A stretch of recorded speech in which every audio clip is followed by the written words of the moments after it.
Hi, thanks for stopping by. Today we're going to talk about justice. And justice is number 11, which means with 22 major arcana cards, we are right in the middle of the pack. And justice is really about our ability to discern. We have the ability, right, to do that.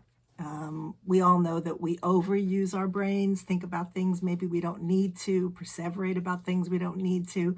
But guidance told me a long time ago that really our brains, our thought processes, I should say, I mean, they're good for a lot of things, but one of the things they're really good for is discernment, right? Is to really be able to understand and maybe even pull apart and get answers to questions about not just the big issues of life, but our lives, right? What's motivating me? Why did I get angry at that person? How could I have done it differently? All those kinds of things, right?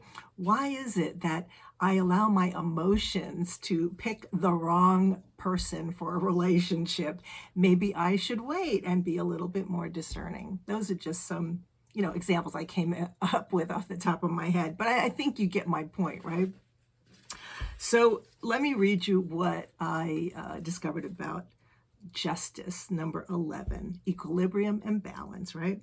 The key, this key, by the way, that word key, I had it when I was studying tarot. Key was a word I think builders of the Addendum came up with that, or that's how they describe the major cards. So if I say key, I'm just referring to the cards of the majors.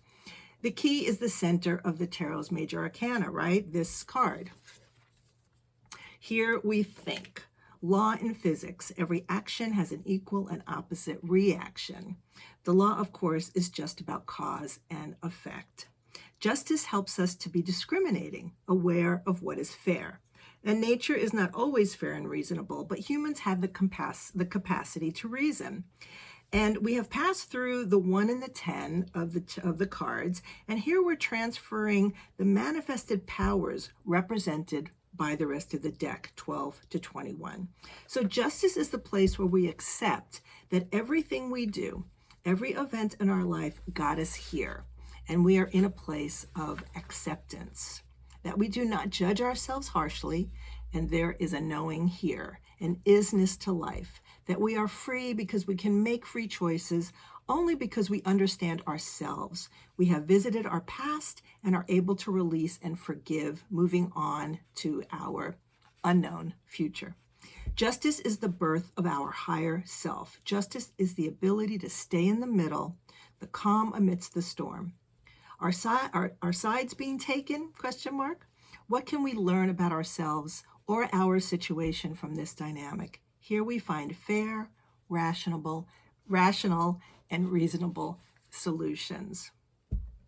I think overall, if you think about discernment, if you think the ability to discern, I think that'll help you with this card of justice. I'm looking at some of the symbols in this card. There is if you see, justice is also sitting on a throne. The scales equal female, the sword equals male. We're talking about right and left sides of ourselves, the world. At 11, we're in balance with self and the world because we are conscious of our place in the world. We are starting new again, like the magician, but with much more under our belt, right? We've learned a lot more than just that number 1 place. And we're at a much higher vibration. The number 11 in Pythagorean numerology is considered a master number in the Kabbalah too.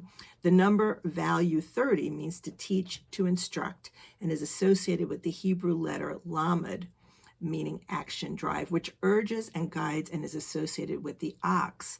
Like the letter aleph, as is also the fool. The inward urge and drive is our inward capacity for self-direction.